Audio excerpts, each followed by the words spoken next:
Today, I don't have a guest, and I wanted to summarize sort of where the chapter is headed, this Be Epic mindset chapter. And it's a state of mind. That's all it is. You know, whether it's you're given this average lifestyle or you break that to do what we think are inspirational folks. It's a state of mind. And I'm no different than you. I was given an average blueprint. In fact, in many ways, I can argue it wasn't even an average blueprint.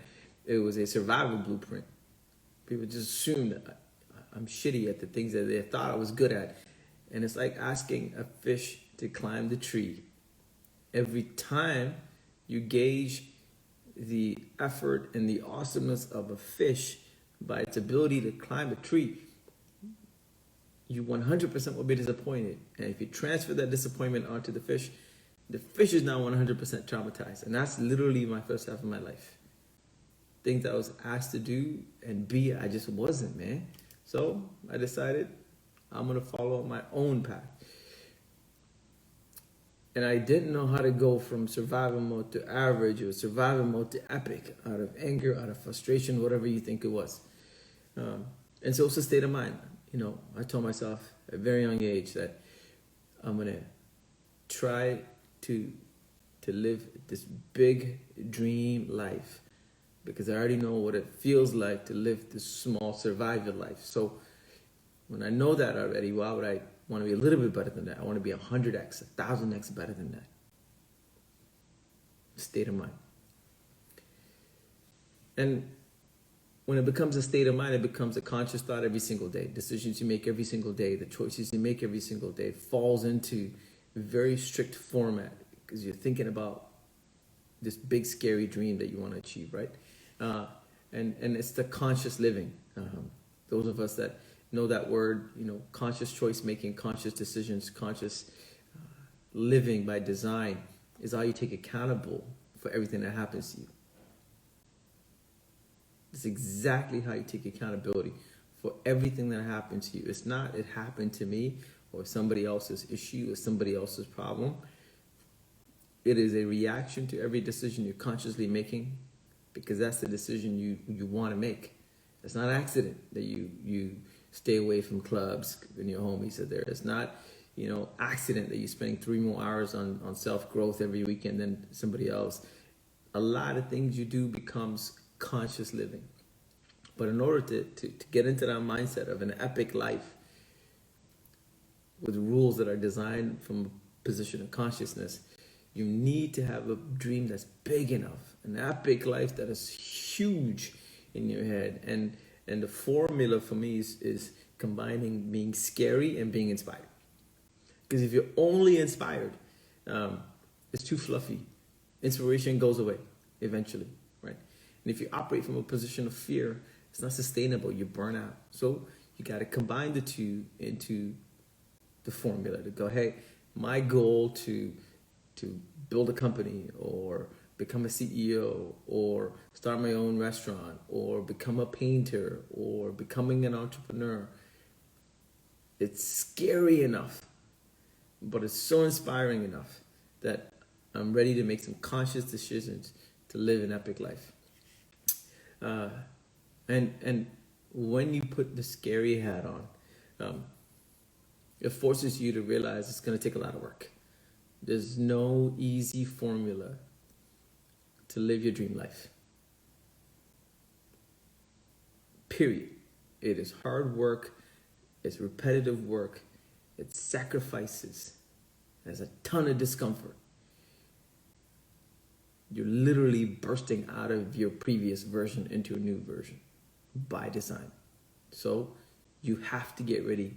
And that's where the scary brain tells you, yeah, it's going to happen because this is what I'm signed up for. The inspiration part balances us off that moment where what do the kids say, Lorraine? Kids, what do you guys say? YOLO, you only live once. It's the attitude that I love. That if you have one life, then you might as well live the most epic life possible. And it inspires you. Why not? People always say, why me? Why did it happen to me? Well, why not you? How many of us count the blessings in that mindset. Imagine you wake up in the morning and go, God or spirit or whoever you believe in, why do I get to be alive today? Why do I get a beautiful family today? Why do I have money in the bank account today? Why do I get to eat 3 times today? Why do I get to be healthy today? Why do I get to wear my Nike today? Why do I get to go outside for a walk without being fear of assaulted? Why do I? When you ask the why do I question about the gift that you have, then the gratitude that flows out of that thinking influences every other decision. And this is the mode that I'm in right now, guys. Why do I get to have my own building in the city that I can work out of on my passion projects? Why do I get to drive my Tesla to the office and park for 5 hours? Why do I get to eat 3 times a day? Why do I get to come home to a loving family? Why do I get to have money in the bank so that I can survive COVID? Why do I get the privilege of paying for internet service so I can see you guys every single morning, or have a great team that can edit my content and post it, or work on my books? Why do I get to have that privilege? And when I ask those questions every single morning, I'm inspired to live my one best life and be afraid of the things that I suck at. But I want to be better at it because of the impact that I want to make. Because I'm grateful for what I have. And that simple exercise resets everybody every single morning. Why do I? Hope it'll help. So there's a blueprint for this stuff. It's not just stuff you make up and you go, okay, I'm inspired now, YOLO, okay, cool. I have a process, a blueprint. So I'm going to share with you guys. I'm looking over here because my notes are here. Number 1, you got to write it down. Hands down, you got to write it down. I wrote it down 3 months ago. Okay, I wrote it down that, hey, I'm going to be a published author. I'm going to be an international keynote speaker. And I'm going to be the most connected person in my circle that can help anybody that needs to have a connection that they don't have today. That's what I wrote down. I don't know how it's going to happen. But that is my epic life as I get into my late 40s. Okay? Because I had other dreams that I wrote down in my 20s, in my 30s. So this is my new vision. Because for me, the greatest gift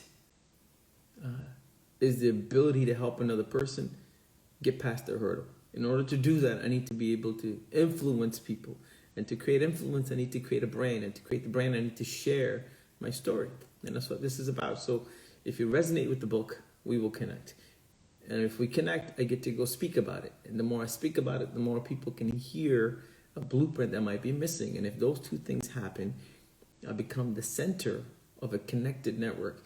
And then you have a problem, you give me a call, I can point you to another person.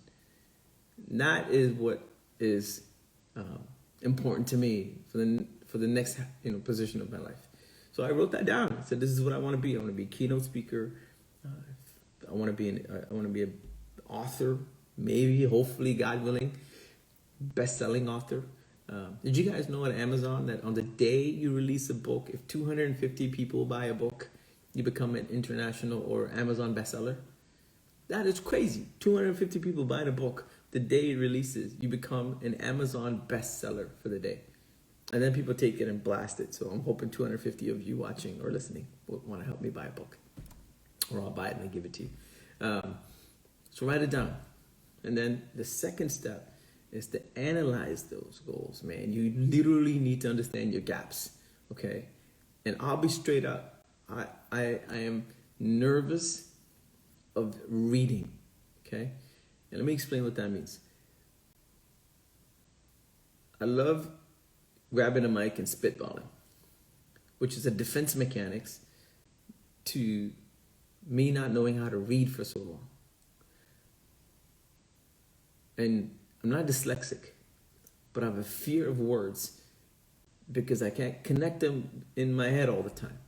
And I constantly make mistakes. And so when I first said I want to become a keynote speaker, there was a huge gap because you can't just freestyle all the time like I do at DC Fest. You have to have a structure, you have to have a story, you have to read, you have to recognize other people, you gotta do things. And I was like, man, How can I become a keynote speaker if I have a fear of reading, not a fear of speaking, a fear of reading? And to combat that gap, I started reading more, because the more words I understood, the more words I recognized, the more words I got comfortable repeating, the more confident I became in speaking about my own thoughts.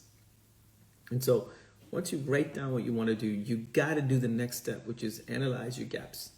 And be super brutal, man. Move your ego out of the way and really get super granular. What are my gaps to get to my goals? I've never written a book. That's the second gap. So now you got a guy who doesn't read a lot and I've never written anything. I'm a good speaker. So I've life hacked where I am actually writing my chapter right now by speaking with you.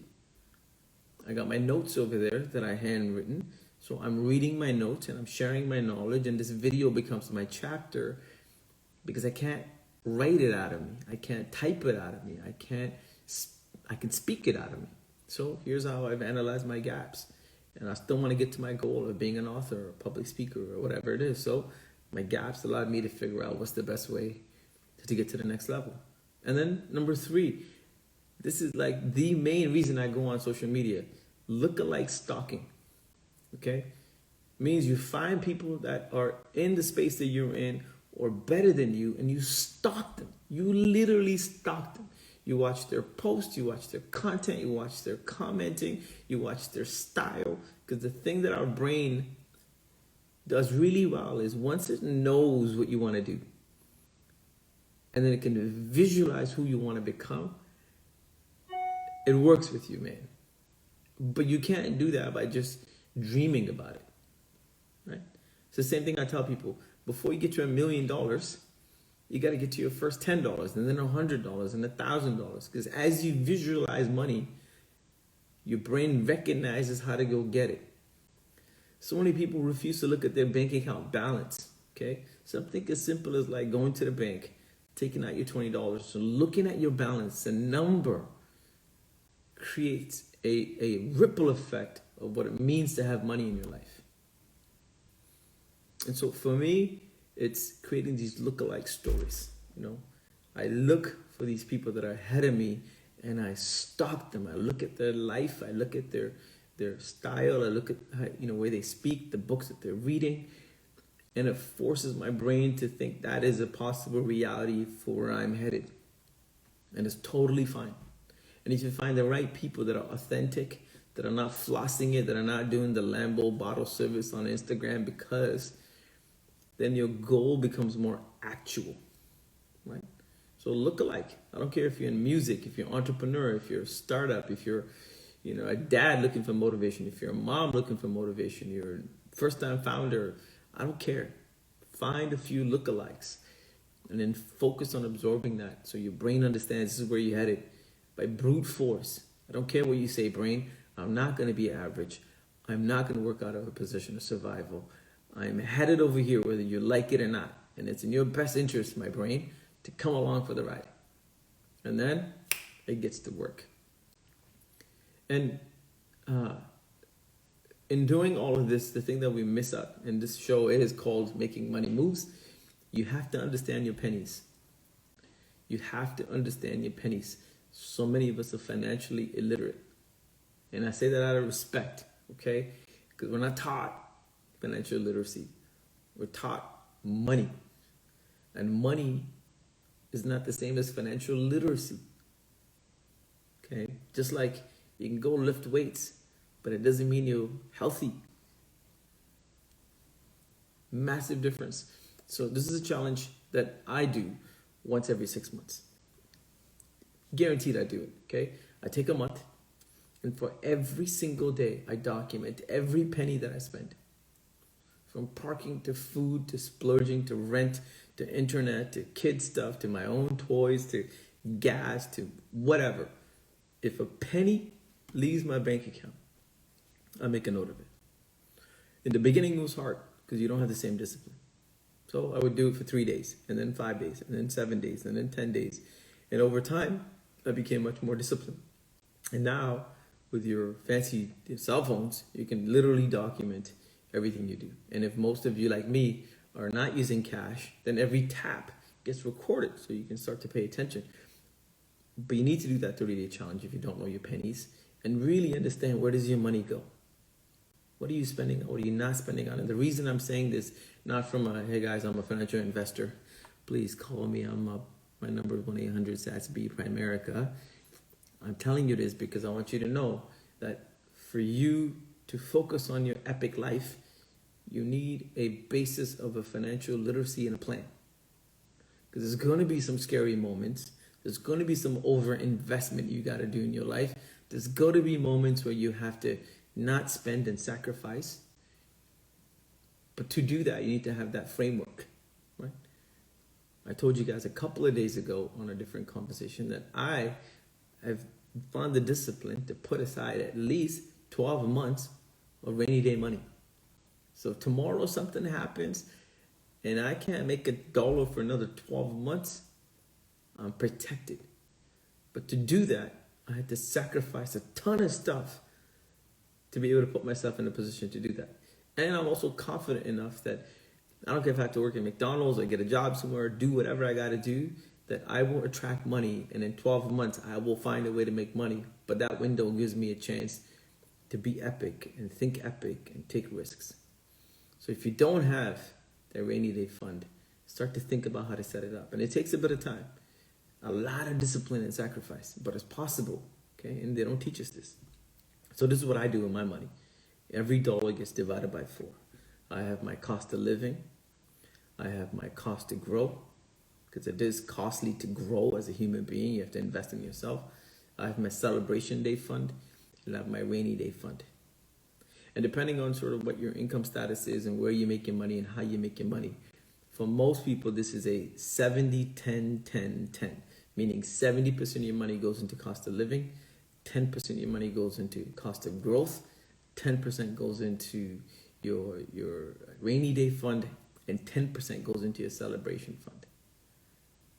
If some of us can bring the 70% down, you live at home or you're living with a partner so you can offset your money a little bit, great. Some of us is higher because we got other people we take care of, or properties, or health issues, or whatever. And so whatever it is, it doesn't matter what the amount is, it's about the discipline.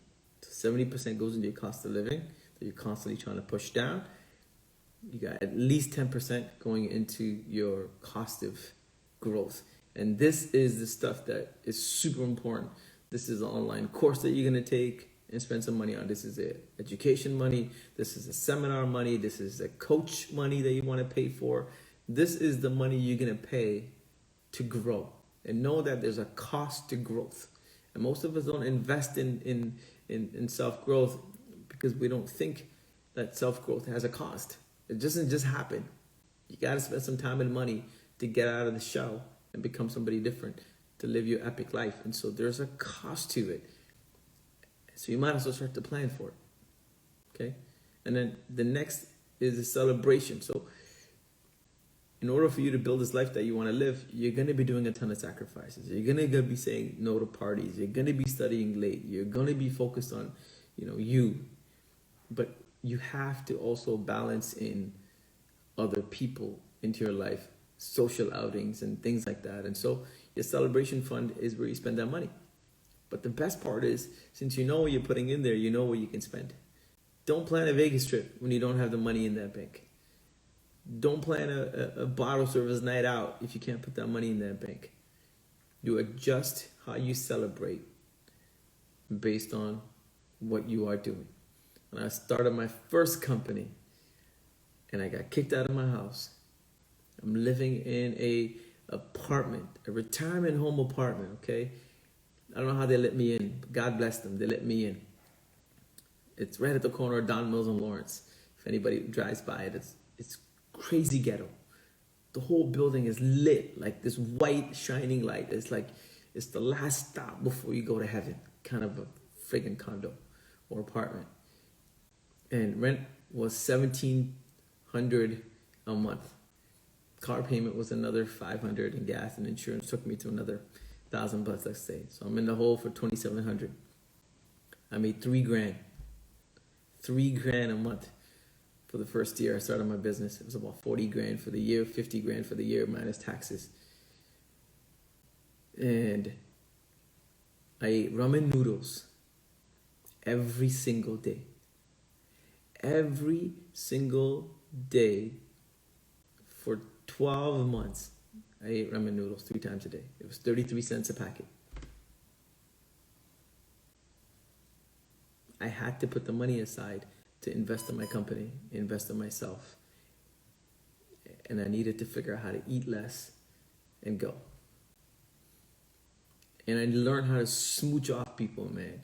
I would show up at people's homes just around dinner time. What are they going to say? Our culture is amazing. They're not going to kick you out. Oh, you're here. You want to have dinner with us? Okay, cool. I don't have that much plans. Yeah, I'll have a small bite. I saw Miss Shaw every Friday, Saturday, Sunday.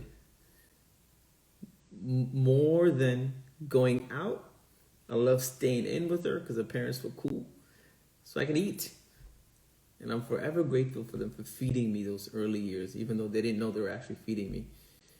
And my celebration fund was for the splurge. Those days where I can afford them ghetto, no frills, hot dogs. And then them ramen noodles were to the next level. Put some egg in there, put some fake meat in there. Even to this day, I cannot eat ramen noodles. I feel like throwing up. I hate hot dogs. Can't eat another one.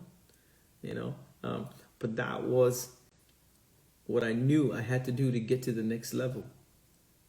And so you focus on finding moments of celebration. It could be the little ice cream gift that you give yourself. It could be the little book you purchased that you saved up for. It could be a movie that you went and saw to tell yourself, great job this week, Satsby, for being disciplined and focusing on your goals and staying motivated. So if you haven't done that exercise, please go do the 30-day challenge. Really understand your pennies and work backwards towards those 3 goals. Write it down, analyze your gaps, and then find a lookalike stock. When you analyze your gaps, you already have the money you need to invest in yourself. You just don't know that you need to do it, and there's no reason for it. What's the outcome of self-improvement? It's not like when you're working out, right?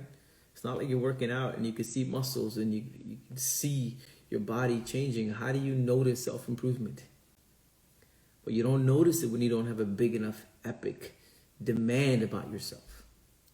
Because when you have that bigger demand that, hey, I don't want to be average, I don't want to be a survivalist, and I want to have an epic goal, well, now self-improvement is noticeable. I'm confidently sitting in front of you guys speaking for 30 minutes. That came from working on my ability to speak. And that came from watching hours of YouTube videos and paying for master classes and studying speech patterns, choosing what words are comfortable for me, what words I just can't fathom or pronounce or put into my vocabulary, how to have clarity in my thought. These are all things that I notice now, just like I would notice big muscles and abs one day if I can work out consistently. So personal investment and growth is 100% noticeable when you set that bigger epic goal of this is the kind of life I want to live. And then they become noticeable, and then they become addictive, and it's easy. It's super easy, friends, to have that financial discipline. It's super easy to say no to things that don't give you the same dopamine hit of changing. And I'm addicted to that feeling now. Love reading. I love watching intelligent content on social media. I love following people that inspire me. I love sharing everything I know every single morning, regardless of whether it's 2 people, 10 people, 100 people watching. So anyhow, that is this chapter. It's the Be Epic chapter. We found a way to dissect what was in my head and piece it back together into a formula that I shared with you guys this morning. I hope you like it.